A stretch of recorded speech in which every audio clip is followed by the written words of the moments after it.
Welcome on in, golf fans. It's your boy Gsluke here with our course breakdown for this week's American Express. We got 3 courses on the docket, the stadium course being the main out of the bunch. We're going to go through a stat breakdown of all 3 venues, give you a good taste for what these players are going to be facing with some course details, a hole-by-hole breakdown of the main stadium course, as well as my custom modeling and comp courses that I'm using to identify some of my top plays. So by the end, you'll be an expert of what to expect for the AMEX and ready to go through all of your research for this week. So without further ado, let's go ahead and hop on in with first off some of the course details around all 3 of these golf courses. Like I mentioned off the bat, the main course is going to be the stadium course, and that is going to be where they're playing 2 of their 4 rounds. So after the 54-hole cut line, they'll be heading back to that track to finish things off, but over the first few days, they're also going to have a round on the Nicklaus tournament course and over there at Quinta Country Club. But because 50% of the holes are going to be over there at the stadium, we'd be kind of crazy not to focus on that for our modeling. So let's start over there with the par 72 setup. It is a Pete Dye design back there in 1986, and it's only 7,200 yards. So it's not one of the longer courses that we have on tour, particularly just as a par 72. And because they're in Palm Springs, you've got a little bit of the elevation effect as well. It's not that massive, not like you're in Colorado, one of those other places where the ball travels 10-15% further. But at just 7,200 yards, there's going to be a lot of wedges into the green. So when we go hole by hole, we show you some of the stats around this golf tournament.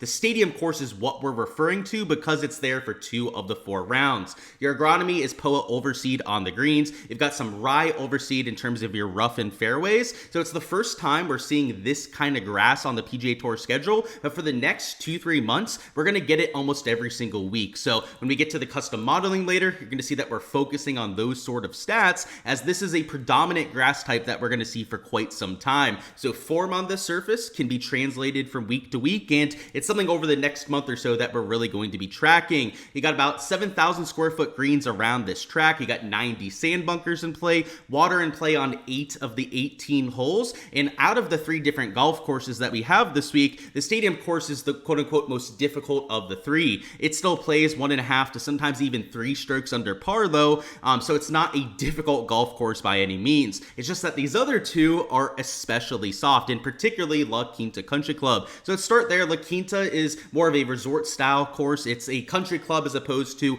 a harder test like you have here with these TPC courses. La Quinta is a par 72. It's even shorter than what we have there at the stadium course. So it's only about 7,060 yards unofficially, a Lawrence Hughes design there in 1959. And what you'll know about La Quinta is that you have a ton of birdie looks, whether it's drivable par 4s, the par 5s are easily reachable in 2, and even the quote-unquote hard holes around this track are like 450, 460 yard holes. So under calm conditions, La Quinta, you could see scoring averages of -4, sometimes even -5 or better around this track. And out of your first 3 rounds, this is the one where you want your guy to go out there and shoot batshit low, something like -7 to -10. The Nicklaus tournament course is also a little bit easier than what we have with the stadium, but under windy conditions can get a little bit trickier. It's a little bit more exposed than you have there with La Quinta. Same thing with the stadium course. It also gets a little bit trickier when you have those windy conditions, but compared to the scoring that we have at the stadium, you get slightly more birdies over there at the Nicklaus tournament. It's smaller greens, only about 5,500 square foot. It is also a Jack Nicklaus design, so a little bit of a different setup, a little bit of different architecture standpoint, but the same type of greens that we have over there at the stadium course, same sort of overseed that's going on in the fairways and the rough. The real difference here is it's a par 72 setup, but unlike what we have at the stadium course, there are even more drivable par 4s than what we have at the main course. So this is the kind of event where the birdie or better percentage is going to be way up there. We have sometimes even 30 under par winning this sort of event. So when we look at our custom modeling later, it's going to be a lot of those scoring stats like you're used to seeing at these birdie fests. In terms of the stat breakdown, all of these stats are going to be from the stadium course this week, the main course out of the 4 rounds. And what you'll see with a lot of these averages is that they're all easier than your PGA Tour average. It's easier to hit fairways around the stadium course. These are your stats over the last 3 years. It's easier to hit greens, scrambling rate higher than usual, more birdies birdies, less bogeys per round, you name it, right? Whatever key stat you want to look at here towards the top, it's going to be a little bit easier than usual, partially because it's a straightforward setup. But the other thing I meant to mention is that there's a Pro-Am this week. You've got all these amateurs out there in the field, and to get them around the golf course in something less than 6-7 hours, they set up the pins a lot easier than they otherwise would be. So for the first 3 days, that's why these stats are so good. But when we get to Sunday at the stadium course and there's no longer a Pro-Am going on, sometimes they make it a little bit more difficult. So that'll be especially helpful when we talk about props when we get there to Sunday. But days 1 through 3, the pins are not going to change day to day, as guys have to be playing on the same course for each round. And you're going to see a lot of low scoring out there. In terms of the Bombers Paradise, you can see it's not a really big Bombers course at just 9 driver holes. A lot of because you don't have to hit driver around a 7,200 yard par 72, particularly when you're getting a rollout out there in the desert and a little bit of the elevation. Your approach profile also looks a lot shorter than you would probably expect for a desert course. For something that's out there at a par 72, you might expect to see more from 175 to 225, or even from 225 plus. But from 225 plus, that is almost exclusively your par 5 approaches, and you can see a vast majority of your shots are coming from 125 to 175.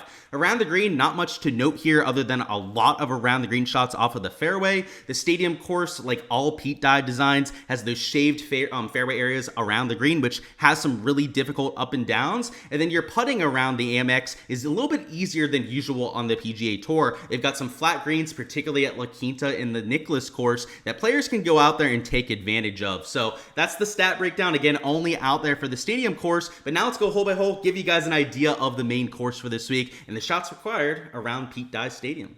Hole number 1 is an average, really typical hole around the stadium course. It's 450 yards. Now, what's worth noting here is you get a lot more rollout in the fairways than you're expecting. So they have this as a layup with something like a driving iron off the tee. But if you hit driver here at hole number 1, you could be up near that fairway bunker or even just past it with your drive. So a lot of the lay of the land here goes from left to right. You're going to see a lot of balls bounding out of the rough here on the left side and ending up right around my marker right there. If you're aggressive with a driver off the tee, you're going to have at most about 100 yards in.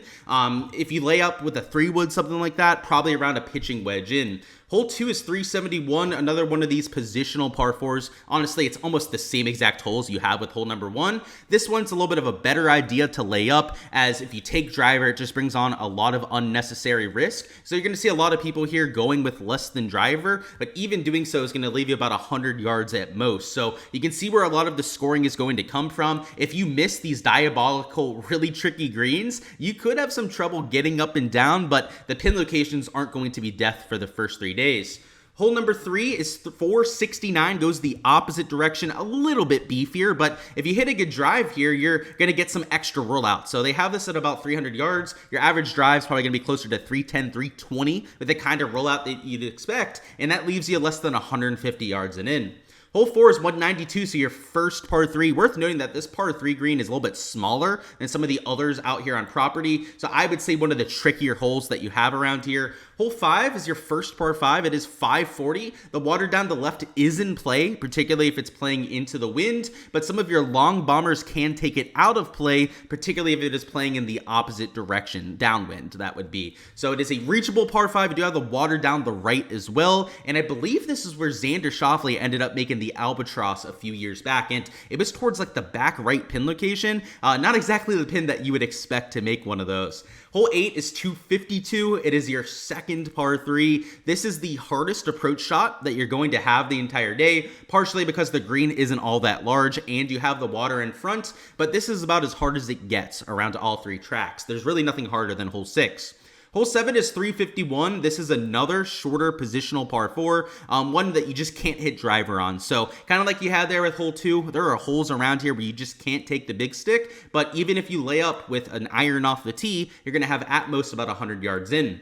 Hole 8 is 558, so par 5 number 2. This one's reachable, does not have water in play, which makes it a little bit more scoreable than you had with the first one. And then hole 9 is 452. This one does have water the whole way down the right. The tee shot here is the real hard part, as you don't want to miss left in that natural area, could get a little bit sketchy. Water to the right is a huge no-go as well, but if you execute your tee shot, I mean, it's a 150-yard shot into a relatively flat green. Starting on hole 10 is honestly preferred. It is a difficult start at hole number 10, but the back 9 here has a whole lot of scoring. So the tee shot here is the real issue. Do have the water down the left, which means a lot of people miss out here to the right. And what you can't really see from this overhead view is a Pete Dye golf course usually has a ton of undulation on it. These bunkers are a lot deeper than they look like on paper, and if you miss over here to the right, you're likely going to have a pretty shitty lie. So it's a difficult tee shot, but once again, if you execute off the tee, which here is probably going to be like a driving iron or a 3-wood, you're going to have at most a pitching wedge in. 11 is 617. It is a par 5, but don't be completely intimidated by the scorecard yardage. It is reachable for most of these players in 2. So if we set the first target closer to 320, which is more reasonable with the rollout that we'd expect this week, and if we set target 2 on the green, you can see it's about 290 to reach, which means that a vast majority of players are at least getting it in front of this green complex. I would set target number 2 to about right here for most players, but anyone with any sort of length should be able to get it close to the front, if not onto that green complex. So you definitely have to run it up. You can't carry it the whole way to the green, but a very scoreable hole, which looks a lot harder on paper, but you're gonna see a lot of birdies there. Hole 12 is 363. It's another one of these shorter, less than driver holes where you're going to have a wedge in. 13 is 212, so another beefy par 3. A little bit easier than the last par 3 we went through. They had like the 250-yard carry over water. But what you have to understand about these par 3s is that they're not going to play to their full length for all 4 rounds. Days 1 through 3, there's a really good chance with the Pro-Am that they're going to move up some of those tee boxes. And with the pin locations not being as hard, like they're not going to put it in the back left. Right out there for days 1 and 3. Days 1 and 3, it's probably going to be over there to the middle right, so not as difficult of a hole. Sunday could be a different story though. 14 is 390, so a little dogleg from left to right. Another less than driver hole where you're hitting a wedge in. Not really much to say there. 15 is 465. This is a driver hole. It's kind of like hole number 3 where it's close to 460. And as long as you hit a good tee shot here, you're still going to have like a 9-iron in, maybe an 8-iron if you're one of the shorter players in the field. Go to the next hole. It is your last par 5. This one's also close to 600 yards. And the real key feature of this hole is the San Andreas bunker. That is this deep pit to the left, which once again, you can't really get full perspective of. I was going to try and zoom out and see if it would help, but it really doesn't from these overhead views. This is about a 20-yard deep bunker. So you wouldn't be able to tell that from looking at this from the overhead view, but it is an extremely difficult up and down. So you're still going to see a bunch of birdies there. You can reach hole 16 and 2. You're going to get a bunch that end up doing it. But if you miss in the left bunker, good luck going out there and getting a birdie. 17 is 191. This is called Alcatraz. This is the island green, kind of like 17 at the Players that they have around this course. And it's also hole 17. So I believe it was Sepp Straka. Last few years, you've had a few guys that have hit it on the rocks here in crunch time and that have gone absolutely screwed. And then finally, hole 18 is 444 yards. This one is kind of like 18 at TPC Sawgrass. So I kind of like what they're doing here where, you know, it's the par 5, 17's the island green, and then the last hole, you have all that water down the left. Really reminds me of what we have down here in Ponte Vedra Beach. So it's a really difficult tee shot. That's for sure the challenge here at hole number 18. You miss to the right, you have all that undulation over there. I believe towards the end of last year's event, most of your guys in crunch time were missing over there to the right, which leaves a very difficult approach shot where you still have to contend with that water to the left side. And it is one of the more sloped greens and around the green there at hole number 18. Now that we've gone through each shot, let's go through my custom modeling for this week and some of the key stats that I'm using to look for in players. And what we're going to do is going to go through the bet the number model here. So we've got it up out here for the 2025 AMEX, and we're just going to go through all these different stat categories. So the first one they have on here is distance from the edge of fairway, which gives us an idea of how accurate these players are. And you can see some of your most accurate players towards the top, like a Brian Harman, a Tom Kim, we would expect to see towards the top of that list. But with this being more of a positional golf course, it's not all about that driving distance. On the tournament course, maybe over there at La Quinta, you might have a few holes where it's nice to have that pop in the back. But for all those shorter par 4s, which is a lot of the different holes around the stadium course, you don't really have to be long off the tee. So guys like a Matt McCarty, Svensson, Carson Young, even guys like a Sungjae Nick Taylor, who ended up winning last week, which by the way, crazy stuff with what Nick Taylor did there on hole number 18. All guys that are going to get a significant boost in the modeling this week. You also want to look at some shots gained to approach, which I believe this is over the last, let me just double check, last 40 rounds that we're looking at over here on Bet the Number. Always something that you want to use for your handicapping process. Sometimes we'll look at proximity buckets like we will over here a little bit later on, but when it comes to your approach play in general, that is the most consistent stat that we have for week to week. So some of your better iron players lately, and that's over the last 40 rounds, Tony Finau's, JJ Spawn towards the top end of the board, Doug Gim, Lucas Glover, Max McGreevy, and also Xander Schauffele down there at number 6. Around the green, always important, especially at the stadium course, I would say. La Quinta, not that worried about it. Some real easy around the green shots. Even the Nicklaus tournament course, it's a little bit trickier than La Quinta, but it's not all that bad. But under some Sunday pressure, and particularly when you go to the Sunday pins after this Pro-Am is over, I think you're going to see some really dicey pin locations. So around the green, it's not the biggest stat over there in my personal modeling this week. In fact, if we go over here to Bet the Number, they only have it as an 8% weighting, which is a lot lower than usual. It is important out there for the stadium course, and particularly when they get to round 4 and they're in contention.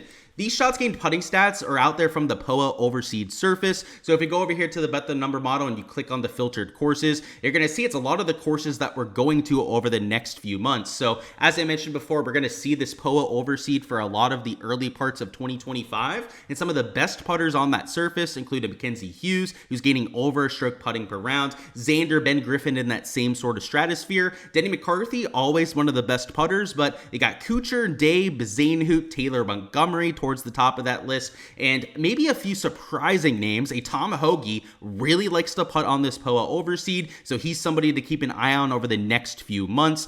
Brian Harmon's towards the top of the list, and then Matty Schmid, he's not the best putter on tour. Like, we'd expect to see Harris English, Sam Ryder, Sepp Straka towards the top. Like, they're usually pretty good putters. Maybe not Straka, but definitely Ryder and English. Matty Schmid, though, who's almost all ball striking, you really have to like the ball strike, the putting stats that you get around this kind of track. If we're going to look at any sort of proximity bucket when it comes to our approach play, I like looking at this 80 to 150 range. They've got a few guys from the DP World Tour that are popping up with small sample sizes. Matteo Manisero has been around for a while, so not really that young up-and-coming prospect. But guys like an Antoine Rosner, who is in this field, Blade Browns, who's, by the way, I think he's like 18 years old or something like that.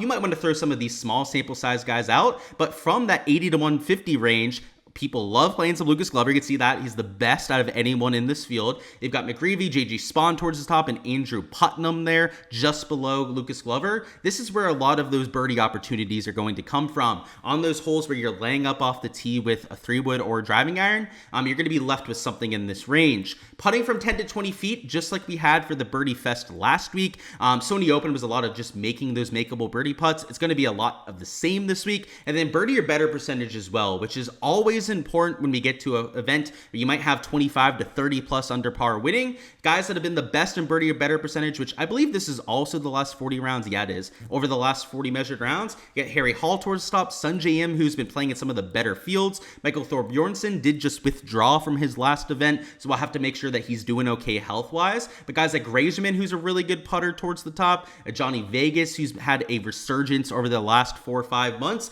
Echeverria, kid is playing like an absolute stud lately. Definitely have an eye on him. But guys like Keith Mitchell, Sam Burns, who nearly won this very event last year, all guys that are grading out very well with birdie percentage. And if we put that all together, give you guys like the top 10 over here on the Bet the Number model. Number 1 is Harry Hall this week, who has also been on a really hot stretch lately. I mean, look at this. T9, T13. His worst finish over his last 5 is a T14 finish. Kind of a no-brainer that he'd be towards the top. Good approach play, good in that 50 to 150 range, and also really good birdie or better percentage. Lucas Glover is towards the top as well. Not the best putting stats on the surface. Same thing with Harry Hall, by the way.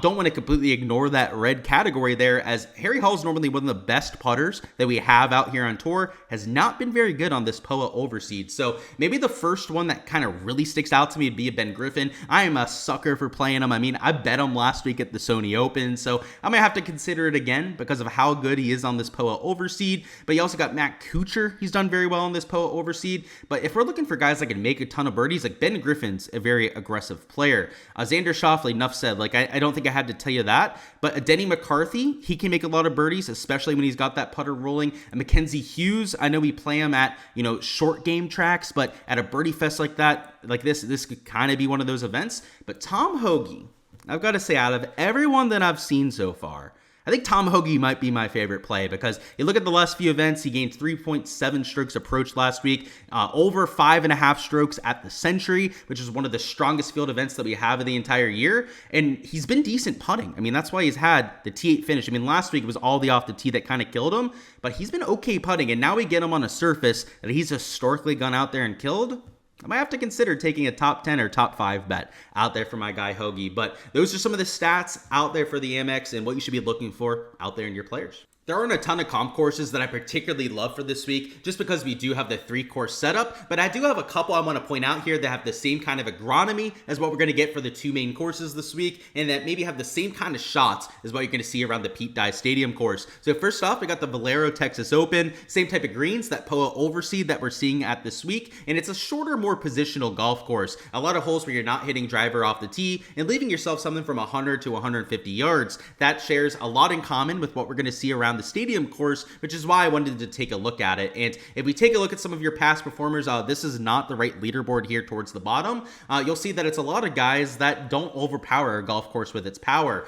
You'll see it's more so players that are accurate off the tee, guys like a Jordan Spieth that have a lot of success there because of their prowess from 100 to 150 yards. So we can take a look at some of the last champions around this event. Go back to the year before that. Yeah, they still have the Century in here for some reason, but yeah, definitely a golf course that I'm looking at. Next up, we got the Players Championship, which also has those POA overseeded greens. And like I pointed out in the hole-by-hole breakdown, they have the same kind of finish to this golf course and a lot of the same kind of tee shots that you see around the tracks. They were built around the same time. They're both Pete Dye designs, so it would make sense that they share a lot of those same characteristics. And this is an elite field event. You're going to have the world's best always playing at the Players Championship, so maybe not the easiest to go out there and find leaderboard crossover, but if we're looking for some sleepers, maybe guys that can show up at a lower price tag this week, it might not be a bad idea because you still had guys like Matt McNeely that played well there. Siwoo Kim seems to always play well at Pete Dye golf courses. Guys like Doug Gim seem to show up almost every year at the Players. Go to the year before that, we've got guys like Tom Hoge showing up, which by the way,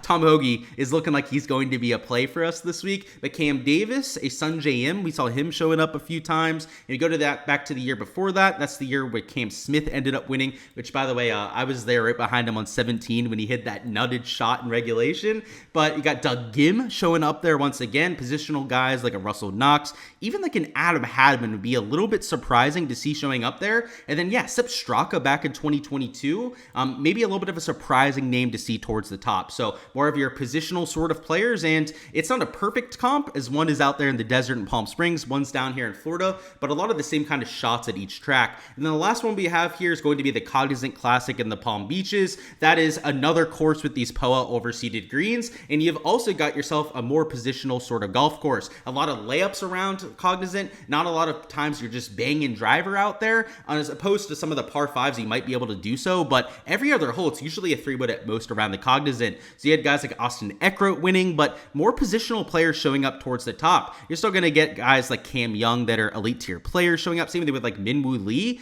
but Shane Lowry down there at T4, Billy Horschel, David Skins was able to finish in the top 5. You go back to the year before that when it was called the Honda Classic, and you're going to see a lot of the same kind of trends. Guys finishing in the top 5, top 10 that are good on this POA overseed and that are better from that 100 to 150 yard range. So they're not perfect comps. We have the 2 Florida tracks, the 1 Texas track over there with Valero, but all the same type of agronomy that you're getting this week and a similar type of shot profile when it comes to the shorter par 4s. Alrighty guys, that is all I've got for the course breakdown this week. Before you hopping out of here, go ahead and smash that like button for me and also comment down below what you've got as the winning score for a chance to earn a free month on my Patreon page. If you want to go out there, see all of my data for this week, that includes the DFS stuff over there for Draftkings main slate, also showdown for rounds 2 through 4, and all the different prop slips and info I'm putting out there for underdog and prize picks. Make sure to go ahead, give me that guess down below with that winning score, and it's going to be on a first come first serve basis. So once a score is taken once, it cannot be guessed again. So make sure to first off, make sure your guess wasn't already taken and go out there and claim your guess down below. But best of luck with all of your exposure this week, whether it's over there with the giveaway or with any of your bets or DFS lineups. Hopefully we can make the AMEX one to remember, one into the green, and we can go out there and take advantage of this amazing event here in 2025.